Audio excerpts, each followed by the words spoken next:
मराकश किश्ती सानिया में जिंदा बच जाने वाले अफराद पाकिस्तान अपने घरों को पहुंच गए हैं। उन्होंने इंकशाफात किए हैं कि कैसे जो एजेंट है उन्होंने इनको मारा और असल में वजह क्या बनी थी।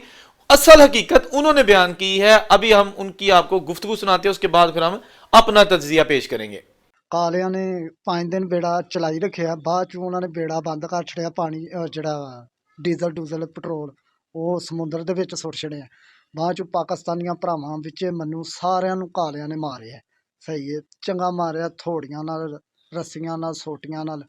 सही है, ਤੇ ਵਾਹਵਾ ਪਾਕਿਸਤਾਨੀ ਭਰਾ ਜਿਹੜੇ ਨੇ ਨਾ ਫੌਤ ਹੋ ਗਏ ਹਨ। ਵਿੱਚੋਂ ਅਸੀਂ 22 ਮੁੰਡੇ ਜਿਹੜੇ ਨੇ ਨਾ ਬਚ ਗਏ ਸਾਂ। ਰਸ਼ ਹੀ ਬਹੁਤ ਹੀ ਮੁੰਡਿਆਂ ਦਾ।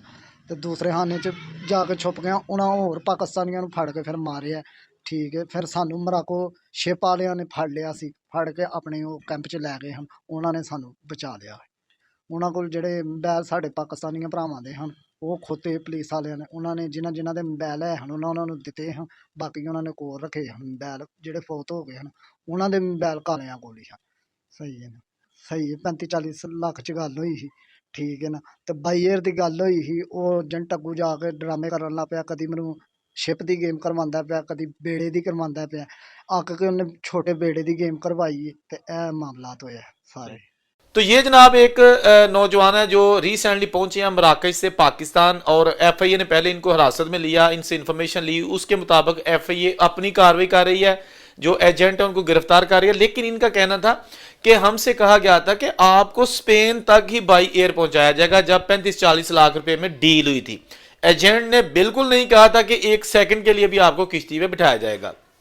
हमने पैसे दे दिए, जो ही हम यहां से निकले फिर आगे जाके जहां तक ये जहाज पर ले जा सकता था, एथोपिया सेनेगाल वाली साइड पे, वहां से आगे किश्ती पर हमें बिठा रहा था। हमने 12 मना किया, अपने एजेंटों से कहा कि भाई हमने बाई एयर के पैसे दिए हैं, बट उन्होंने कभी छोटे बेड़े के लिए जो ना एजेंटों से रब्ता करता। एजेंटों से मुराद ये होता, असल में होता ये है कि यहाँ का जो पाकिस्तानी एजेंट है ना, इसका राब्ता होता है जो इससे आगे एजेंट होते हैं, उन उससे आगे फिर एजेंट होते हैं, उनका आपस में राब्ते होते हैं। ठीक है ना। तो यहाँ वाले एजेंट ने तो कह दिया कि जनाब बाई एयर आपको लेके जाएंगे, लेकिन आगे जो एजेंट था उन्होंने आपस में जनाब लेन देन करना होता है। कहा कि जब बंदे फटो तो इन्होंने बचाओ। अब वो छोटी सी किश्ती जो है ना इनके हिस्से में आ गई, छोटी सी किश्ती आ गई। उसके बाद फिर एजेंट जो होता है ना, जो जिसने वहां ही रहना होता है, आगे नहीं जाना होता, मिडल में रहना होता है, वो आगे वाले एजेंट जो होते हैं ना काले, उनसे कहते हैं कि भाई ऐसा है कि ए बंदे जे इनको ले जाओ और इतने पैसे हम देंगे। वो आपस में फिर डील करते हैं, पर हेड की डील कर लेते हैं। वो किश्ती में सारे सवार हो गए और जब ये किश्ती चली 5 दिन तक ये बेड़ा चलता रहा। लेकिन पीछे जो एजेंट ने इनके साथ कमिटमेंट की थी, वो एजेंट का आपस में लेन देन में मसला हो गया। ये आप कह सकते हैं कि एजेंट ने जो पैसे किए थे उससे भी थोड़े जो है ना वो काले एजेंटों को दे रहा था, जो पीछे वाला एजेंट है। कालों ने यह क्या किया कि जब उनसे उनकी आपस में ना दाल गल सकी, मसला हल ना हो सका, तो उन्होंने फिर कहा कि हमें पैसे दो भाई, वरना आपके जो बंदे भेजे हुए हैं इनको हम मार देंगे। तो एजेंटों ने कहा मार दे सानू की, वो की कहते ने पेड़ नूं अग लगी कुत्ता रूड़ी थे। उन्होंने पैसे ले लिए थे, उन्होंने लगे इस गल ना। बहरहाल जुल्म की फिर दास्तान वहां स्टार्ट होती है। फिर एजेंटों को गुस्सा आया, उन्होंने कहा जी कि अगर आपने पैसे नहीं देने तो ਤੁਹਾਡੇ बंदे भी ਅਸੀਂ पार नहीं पहुंचाने। ठीक है ना। उसके बाद फिर उन्होंने जनाब उन बंदों को आहिस्ता आहिस्ता मारना शुरू किया। कुछ को मारा, फिर कहा जी हमने इतने मार दिए, पैसे अभी दे दो। उन्होंने नहीं दिए, फिर मारे, फिर कहा जी इतने मार दिए, फिर पैसे दे दो। बहरहाल ये एक सिलसिला चलता रहा। फिर जो लोग हैं कुछ किश्ती के तह खानों में जाके जैसे भी उन्होंने जान तो बचा ली, लेकिन उसके बाद फिर जनाब एक और शिप आया मोरक्को का, उसमें बैठ के ये लोग वापस इनको जजीरे पर ले जाया गया। और वो शिप जो है ना वो पुलिस और जो यूनिफॉर्म वाले लोग थे उन पर मुश्तमिल था। उन्होंने भी इनको मारा, इनसे जनाब मोबाइल वगैरह छीन लिया और इनको थाने ले गए। वहां जाकर फिर सारी आइडेंटिफिकेशन की गई, सारा पता किया गया कि असल में हुआ क्या। फिर जनाब इनको जो इनकी एम्बेसीज हैं वहां पे उनके साथ रब्ता किया गया और फिर इनकी जो बहाली है, इनकी वापसी है, उसके हवाले से जो है ना वो सारा प्लान तैयार किया गया। तो अभी जनाब ये पाकिस्तान तकरीबन 20-22 लोग हैं जो पाकिस्तान पहुंच चुके हैं। इनको एफआईए ने अपनी हिरासत में रखा, इनसे फर्दर इन्वेस्टिगेशन की, सारी सूरत हाल से इनसे जो है ना वो इन्फॉर्मेशन लेके, ताकि वो एजेंटों के खिलाफ घेरा तंग कर सके। तो ये सारा सिस्टम जो है ना वो एफआईए ने भी तेज़ कर दिया है। बल्कि एफआईए के अंदर तब्दीलियाँ आनी शुरू हो गई हैं। डीजी एफआईए जो सबसे बड़ी पोस्ट होती है, अहमद जहांगीर साहब, उनको भी जनाब बरतरफ कर दिया गया है। उसी दिन 13 और बंदों को बरतरफ कर दिया गया था एफआईए से। एक हफ्ता पहले 36 लोग थे एफआईए के, उनको नौकरी से, कुछ को नौकरी से निकाला गया, कुछ पर मुकदमा दर्ज किए गए हैं। बहरहाल ये जो एफआईए के अंदर भी खुद एहतसाबी का अमल जारी है, इसको भी बिल्कुल ठीक करार दिया जा रहा है। लेकिन इसके साथ साथ ये जो किश्ती हादसा सान्या हुआ था, ये बेसिकली हादसा नहीं है। हादसा होता है अचानक कोई चीज़ आ जाए, मतलब किसी नेचुरल, ये सान्या बाकायदा कत्लो-गारत का एक समा था, जानबूझ के लोगों को मारा गया। बेसिकली किश्ती ना तो किसी चीज़ से टकराई है, ना लहरों की जो है ना इससे कोई आपस में टक्कर हुई है कि लहरों ने किश्ती को उल्टा दिया, नथिंग। जस्ट इनकी जो है ना वो हाथों से, अपने हाथों से एजेंटों ने मार के तो इनको जो है ना वो मौत की वादी में सुला दिया। ये खुशकिस्मत लोग थे जो पाकिस्तान वापस आ गए। लेकिन इनकी एक बात जो है ना मुझे सबसे अच्छी लगी है, इन्होंने कहा कोई बंदा जो है ना वो एजेंटों के जरिए, एजेंटों की बात मान के बाहर ना जाए, क्योंकि यहां पर एजेंट कसमें भी खाएगा ना कि भाजी तानू फुल्ला वंगर पहुंचा देंगे, सब झूठ होता है। जो ही आप पाकिस्तान से निकले फिर आप एजेंट के रहमो करम पे होते हैं, फिर ना आपकी मर्जी नहीं चलती। यानी आप बहस करेंगे तब भी आपको मार पड़ेगी, आप उनके कहना नहीं मानेंगे फिर भी मार पड़ेगी, अगर आप खाना मांगेंगे फिर भी मार पड़ेगी, पानी मांगेंगे फिर भी मार पड़ेगी।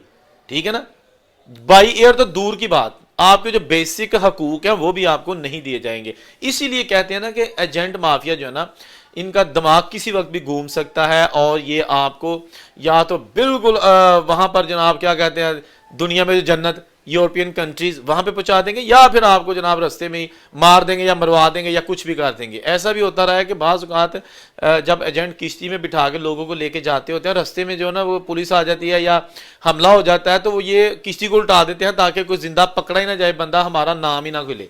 ऐसा भी काम होता है, खुद भी डुबो देते हैं किश्ती को।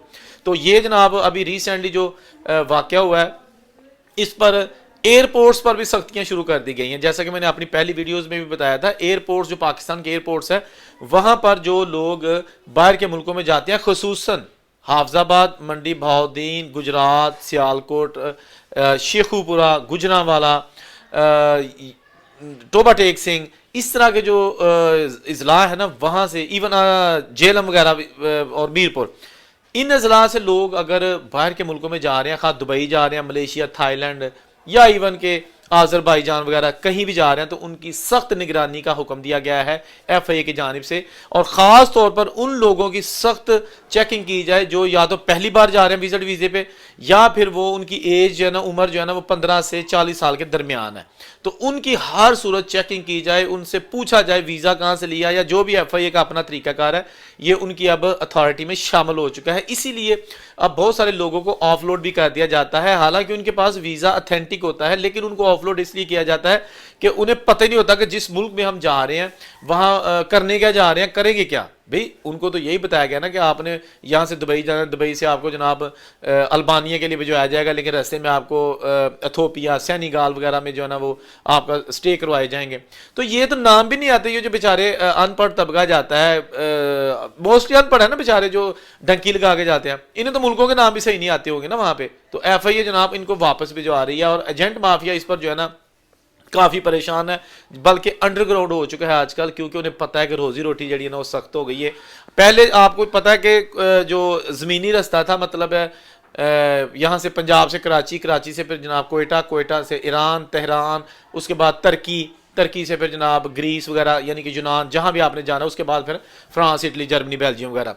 तो ये जो ज़मीनी रास्ता है ना, यहाँ पर तो हो गई हैं सख्तियाँ, क्योंकि जो ही आप ईरान में एंटर होंगे तो ईरान, तुर्किश, कुर्द वगैरह ये सारे लोगों ने तैयार किया कि जो ही आप किसी इलीगल को दूर से बॉर्डर क्रॉस करते देखते हैं, इनको गोली मार दो, ना पकड़ो ना इनकी बॉडी पकड़ो, गोली मार दो और बल घर चले जाओ। ये पुलिस वालों को ऑर्डर है। इसलिए अब ये रूट खतरनाक हो चुका है, यहां से डंकी बंद है। लेकिन एजेंटों ने ये निकाल लिया था कि जो विजिट वीजे लगवाए जाते थे उसके बाद एयरपोर्ट से मिली भगत से निकाल देते थे बंदों को, और बंदे पे जनाब आगे के आगे, आगे के आगे, ये नया रूट था। अब इस पर भी इंतहा से ज्यादा सख्ती कर दी गई है, और होनी भी चाहिए।